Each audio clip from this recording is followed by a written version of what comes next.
Welcome back to DIY Newbie to Pro. Today we're going to talk about a refrigerator replacement. Our refrigerator on our motor coach broke, and it's the type of refrigerator that can operate off of propane or electricity, depending upon what your requirements are and where you are at. One morning we woke up and we noticed that there was an ammonia smell. And that was a dead giveaway that we had a refrigerator failure. And previously to that, it was starting to get a little bit warmer a little bit each day. So that was kind of a heads up, but we didn't detect that until with the smell, and then we realized what was happening. So we looked into it, and it was not a easy repair or an easy fix. So we had three options. Option one was to replace the refrigerator with a household unit and trim around it. Option two is to replace the refrigerator with the exact same model that was in it. Or option three was to repair the refrigerator, rebuild it, and go with that. Each option had its pluses and its minuses. The biggest minus of the household unit being installed was that we lost the ability to use it as a propane unit, and we would have to trim in around where it fit and have to find something that fit into the hole that it was in. The negative about replacing it with a brand new unit was it was very, very expensive. First of all, the new unit was almost $4,000. And the second problem was, how do you get it into the motor coach? We would have had to pull out the front windshield to put it through. It wouldn't fit through the doors, and none of our windows and fire escape windows were large enough to put the refrigerator through it. So that would have been quite a hassle and a problem to do. So we decided to order a new cooling unit, which is the unit that cools the refrigerator, and replace that and keep the housing, because the housing was in still good shape. So we ordered a cooling unit, and that one originally we ordered was around $900, and it was a 4-week back order. So we had to learn to live without a refrigerator for 4 weeks. So that 4th week came up and I hadn't heard from the company, and the only thing that I can guess is that they actually went out of business because they wouldn't answer the phone or emails. Fortunately, they didn't charge me for it, so we went on and looked at another location, and we found another cooling unit that was built that was heavier duty than the original factory unit. It was about $400 more than the first unit we were going to buy, but it was still less than putting $4 grand into a new refrigerator. So this video is going to show you how we replaced it, and the conclusions that we came up with at the end are a little bit different than the conclusions that we started out with. So watch the video. I'm going to apologize ahead of time. Some of the sound is not the best quality because we were outdoors, indoors, and we didn't want to alter that so you could actually see what it takes the involvement to do this. Originally, I had watched a video from the manufacturer, and it seemed to be really, really easy on how to replace. The video they showed was fairly simple, and I'm going to say it took about an hour and a half at the most to do. Boy, were we surprised. This is the outside access to the refrigerator. You need to remove this so you can see the back side and the guts of the refrigerator.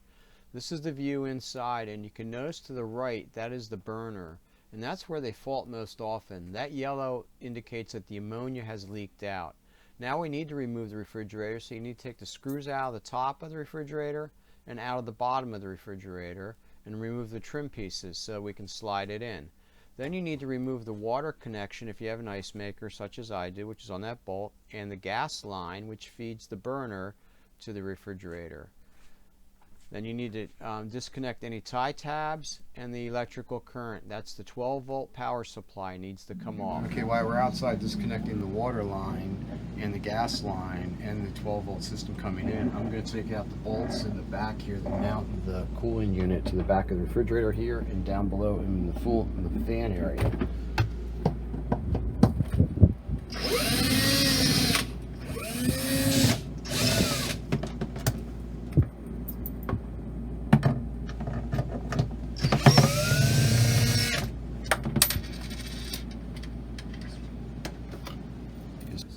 Now we have 7 bolts to take out inside the fans. They have to come out too. So you can use the same driver, separate your fin, and get into the bolt, and just take out with the driver.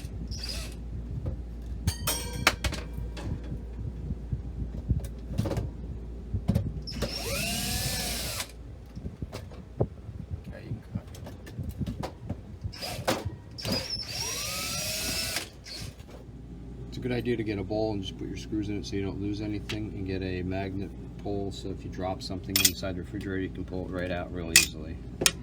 Julie is helping me. She's the supervisor of this task. She's keeping us in line and telling us what we have to do first, second, and third. Aren't you? Yeah. Okay, so now that the screws are out, we're sliding the cabinet out. You had to wiggle it, and Jeff went to go get 2 straps that we can use to lift it up and push it out. It's out into the room. It's on towels. Yeah, I was gonna say we can just sort of. When you get to that trim, we're gonna have to lift up over the trim. Yeah, just sort of grab the thing there. Okay, that's pretty good. All right, I'll push it toward you. So, oh wait a second. Yeah, at least this one's flat, doesn't have handles. No. Okay, it's all on you. Yeah. I'm just going to take off the condensation pan. Yep, that's got to come out. So I'll do that. We've got to that loose. Then while you're doing, I think you have to pull this off. We have to strip this because there's a mounting bolt under here. Yeah. So screw down here. Right there. cover off this. This is your igniter. Yeah. That comes off. Okay, the igniter's up there. And then the power supply here's what comes off. That's off. Uh-oh. It's not good. I didn't get a new burner. No, this one's replaced. You did get a new burner. That's what we're trying to think we're changing.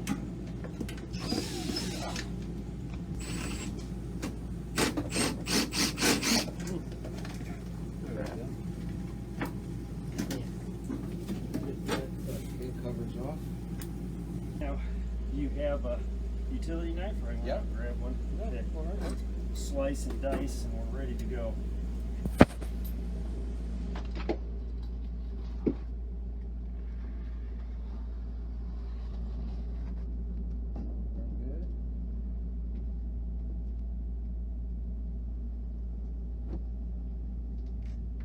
Try to pull off as much of the tape as I can, because when we put the new stuff on, It's got to come off anyway. yeah, well, it's a clean spot. You don't. Side ones. Yep.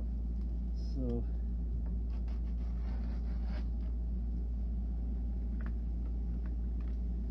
Get as much of this.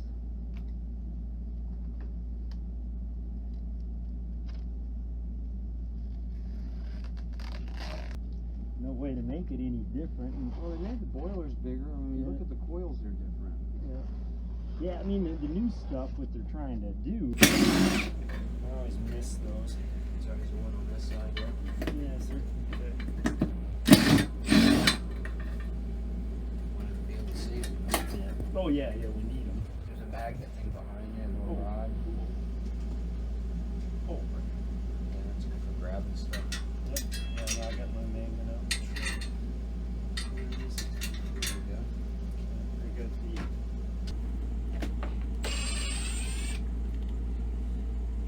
Oh, that one we're gonna have to cut off. This one is screwed in. Consistency. Yeah.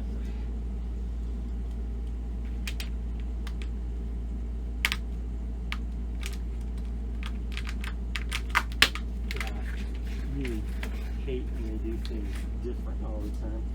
You know, you have the wall. So I guess we have to scoot over. to Yeah, this we side. sort of have to pick up and move it around. So we have to slide it through like that. Okay. Okay, now Go straight up and down. Yep. You all right? Yep. No, I just trying to keep anything here. It's going to be a vacuum job anyways. Don't worry about it. Yeah. Yep. Okay.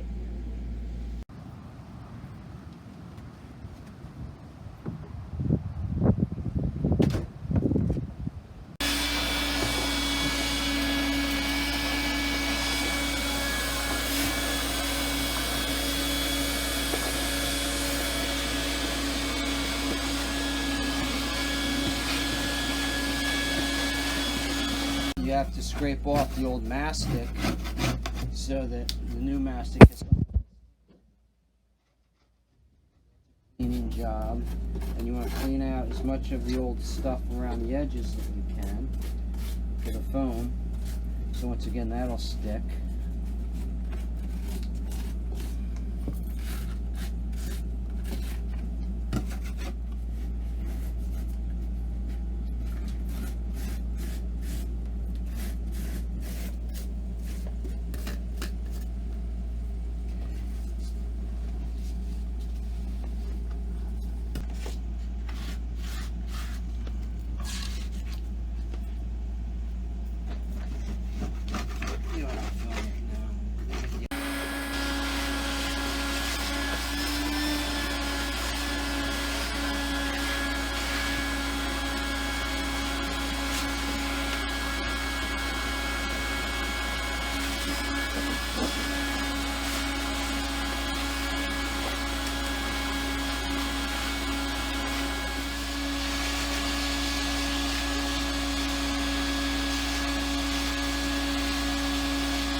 Very easily though. No, they're a tight fit. Otherwise they'll burn up.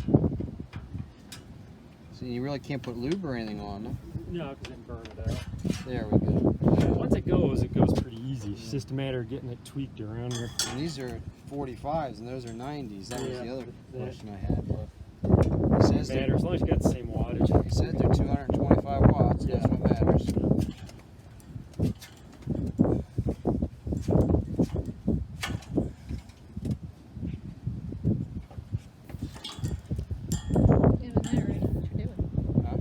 I can do that one. Yeah.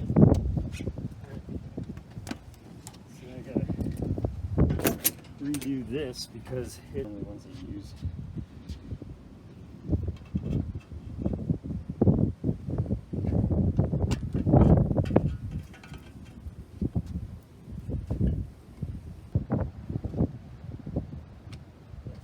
You go off to play, you'll pay.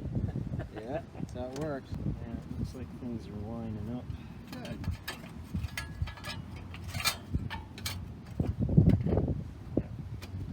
I don't like. Yeah, I mean, it's one thing to change the way it does something, but it's another My to hole's change over the. here a little bit. If you come over my way, this one might line. Yeah. It's sliding. Yep. And see, that's what we've got to figure out because when we go inside now to line up those holes, It's gonna be we way got off. something as well. But I think they tell people a little on the light side. People would put a little more on it. Well, the instruction video said probably like this. Squeezes out. Said to do a thumb width and thickness. Yeah, it's a pretty good size ball. But this is one thing I've never had an issue with.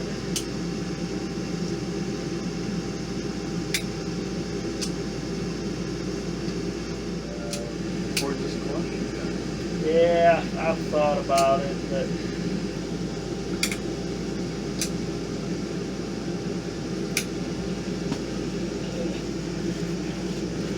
Wide open. yep. Oh, this isn't bad. You hold this to the side, Yeah. and then I'll let you pick it up and walk towards Jen. Okay. And then I'll walk over this way. Just rest it on the edge where it's not going to hurt anything. Whoops.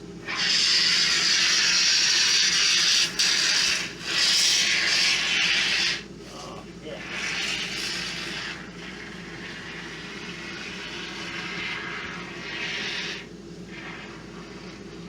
It's sticking really good.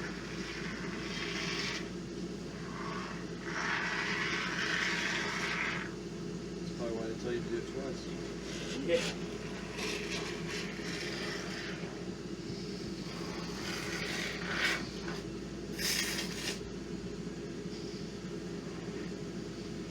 Made a bigger mess than I started. Okay.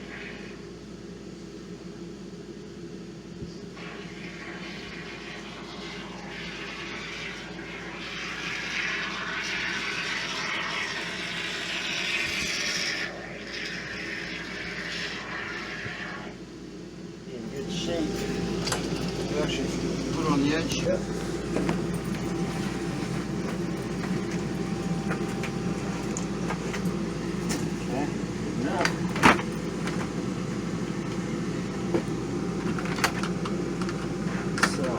The screws are all here. Okay, let me go get my pick.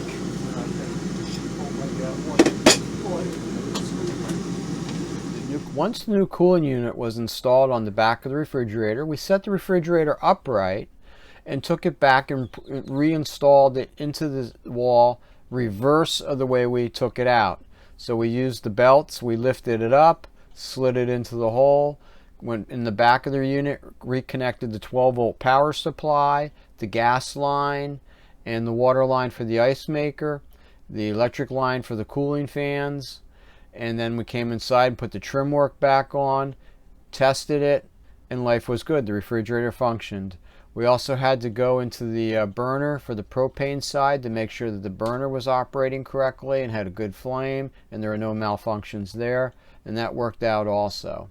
The conclusion that I came up with via replacing this is it is not a one-man job. It takes at least two.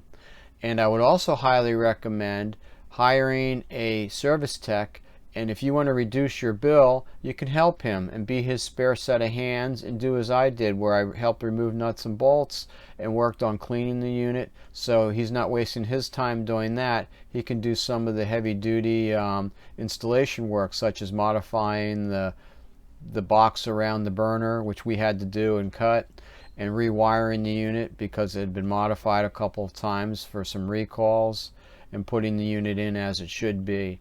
And it's also good because he can see things and knows things about the refrigeration system that I don't know. And if there's something else that was wrong with it, we would fix it as we went along. So my recommendation is hook up with a good service repair tech, have him come out and do it, and you help him. You can order the parts to cut back on your costs. And other than that, the refrigerator works fine now, and I think we're going to get a good 10-15 years out of it because it is definitely a heavy-duty construction in the back. Please, on the bottom, hit the like button and don't forget to subscribe, because you never know what we're going to get into. And we want to help you by the mistakes that we've made and how we've learned positively what to do and what not to do. So don't forget, we'll see you next time, and thanks for watching DIY Newbie to Pro. Bye.